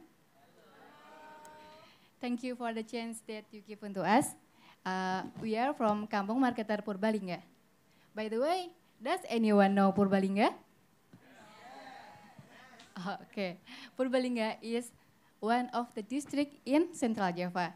But sadly, Purbalingga is in Big 5, the poorest district in Central Java. Many young people are there, still unemployed. still unemployed, and many others go to the city to go to work. And as a result, many old parents who regret that nobody can take care of them. And then we start to think what we can do to help them to giving training with our skills in digital marketing. And after training, we do matchmaking with online businessmen or small medium enterprises that we need some resource, we call it e-commerce enablers. Then we provide it such as advertiser, content writer, or customer service. And then we will be served with low base salaries because our location is in the village. We also manage their team. We give them a report continuously, and what we get, we will charge them with admin fees every month. We are started in August 2017, and now with 35 current management team, we have educated and empowered more than 830 villagers to help more than 300 online businessmen in Indonesia, and 26 villagers houses as office for empowerment place. The total salaries distributed from online businessmen to villagers is reaching 1.3 billion rupiah per month, and our revenue is about 200 million per month. We still have a long journey. We have a dream to create competent human resource is at last 1,000 competent human resource. So there will be more money flowing from city to villages. We are from Kampung Marketer, membangun desa melalui teknologi.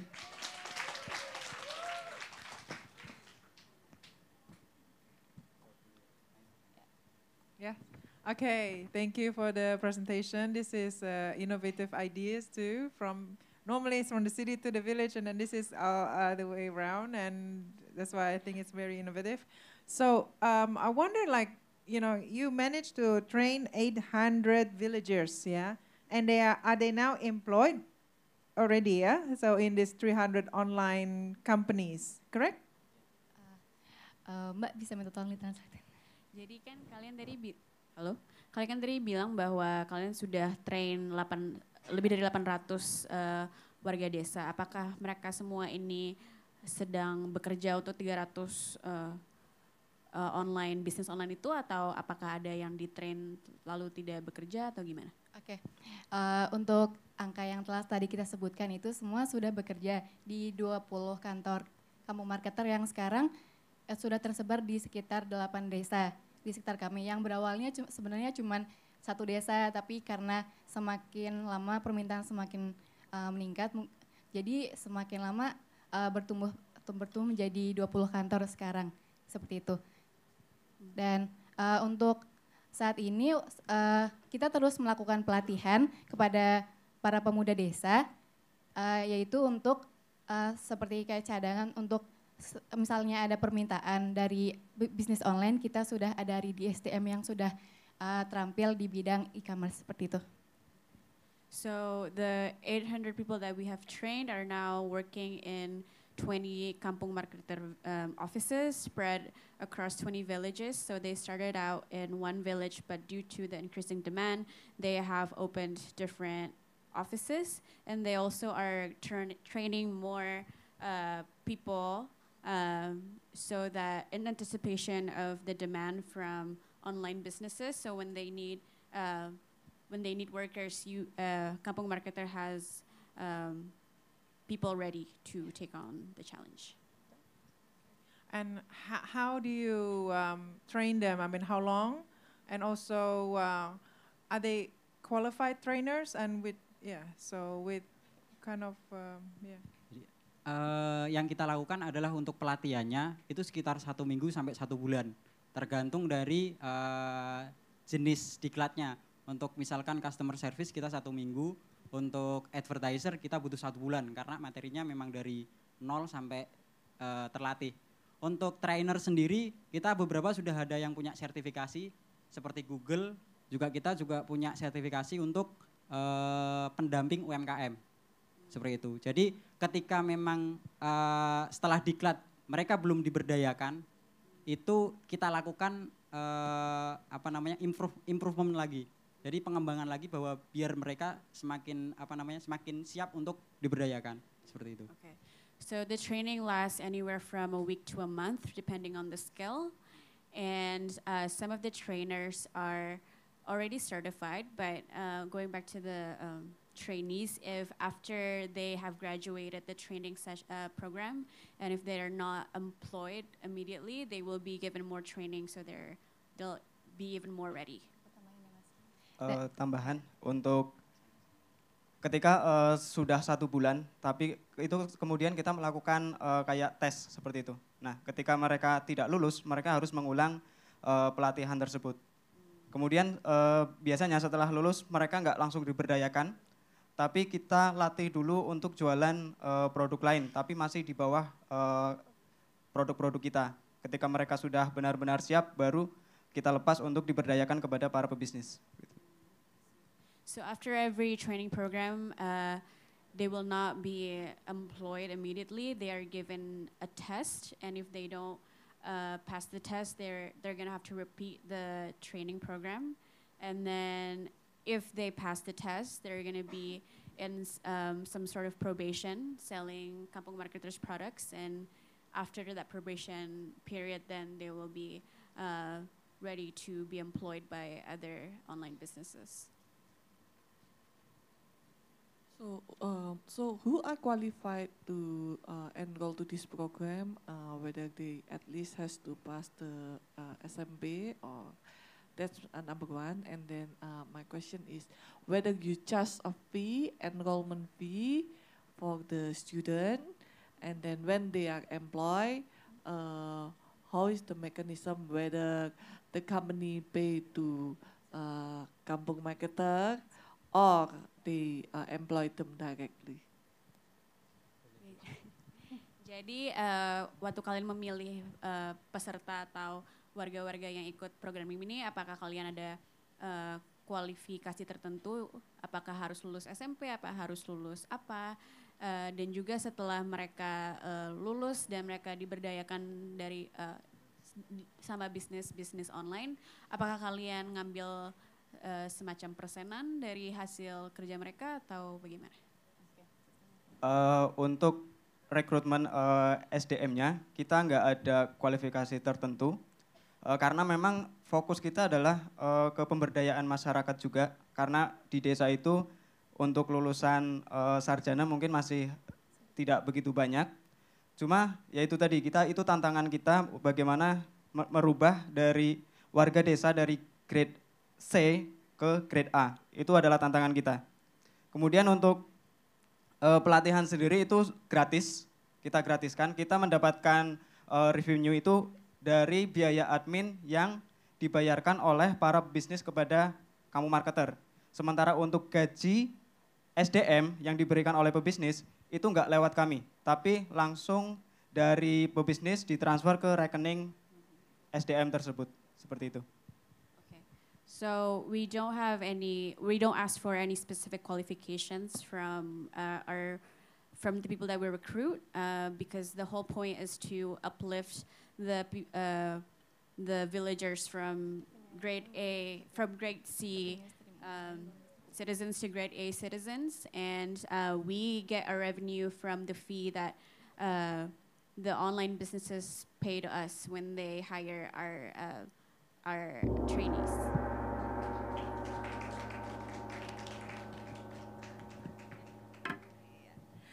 Sekali lagi tepuk tangan yang meriah. Thank you so much, guys. Woo, time flies. It's almost 6 now. And sudah nggak kerasa presentasinya semua selesai. Gimana rasanya? Lega? Swadesville? Coba saya tanya, perasaannya bagaimana? Jawab dalam bahasa Inggris. Bagaimana perasaannya peserta? kurang. Sekali lagi. Bagaimana perasaannya? Temennya itu ya, princess ya. Feel free, harusnya gitu dong jawabannya ya. Oke, tepuk tangan sekali lagi Kayaknya udah lega nih sepertinya ya. Oke, alright. Then that was our 10 presenters for today. And also I would like to say thank you dan tepuk tangan untuk all judges, Ibu Rosalina Ramadhani from US Embassy Jakarta, Ibu Erika Diana Sarigo, partner at Alpha JWC Ventures, tepuk tangan. And then also Anissa Hasana, founder and owner Eco Fanopoli, and also US Embassy Program alumni. Luar biasa sekali. Nah, sekarang kayaknya waktunya kita untuk mengundang ya. We would like to invite everyone for photo session moment with YCSE Academy 2.0 sign. And for all judges, we would like to give token of appreciation from YCSE Academy. And please welcome Bapak William Gondo Kusumo, CEO of campaign.com. Tepuk tangan dong teman-teman, kita mau memberikan apresiasi kepada para judges. Please all judges to come to the stage. And also the photo session, please. Ini adalah pemberian kenang-kenangan kepada para juri hari ini dari campaign.com. As YCSE Academy representative will give token of appreciation to all judges once again. Thank you so much. Also YCSE, thank you. Tepuk tangan dong. Silakan. Pemberian kepada masing-masing juri hari ini. Wow, itu apa ya Pak? Saya mau cerita dulu, mau tanya sama Pak Gondo. What is that? Itu maskotnya campaign.com. Nice. Namanya Chem, sebuah astronaut. Oh, wow. Ya. Terima kasih Pak. Mungkin satu-satu diberikan secara ini simbolis ya. Pada para juri, silahkan untuk berfoto bersama. Oke. Kepada Ibu Rosalina. Pak, foto dulu ya Bapak Ibu silahkan. Sama et Amerikanya please ya, thank you. Kurang di center ya, kurang ke tengah. Jadi biar pas. Nah, baik Ibu juri, oke.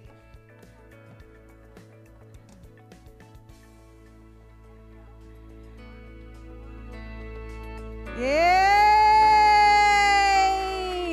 Thank you so much once again to all judges and Mr. William Gondo Kusumo as the CEO of campaign.com as YCSE Academy representatives. Okay, alright.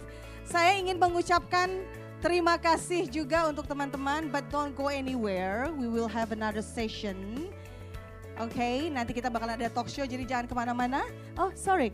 Oke, sekarang saya kembali menyerahkan kepada et Amerika untuk closing. Silakan. Oke. Okay, can we please give another round of applause for our judges and also our participants who just finished their presentation. And now I would like to invite our judges and also our participants to take a picture with our At America logo once again. Okay, and we'd like to close today's event. Thank you everyone for coming, and we hope to see you again at the next At America event. Goodbye, everybody.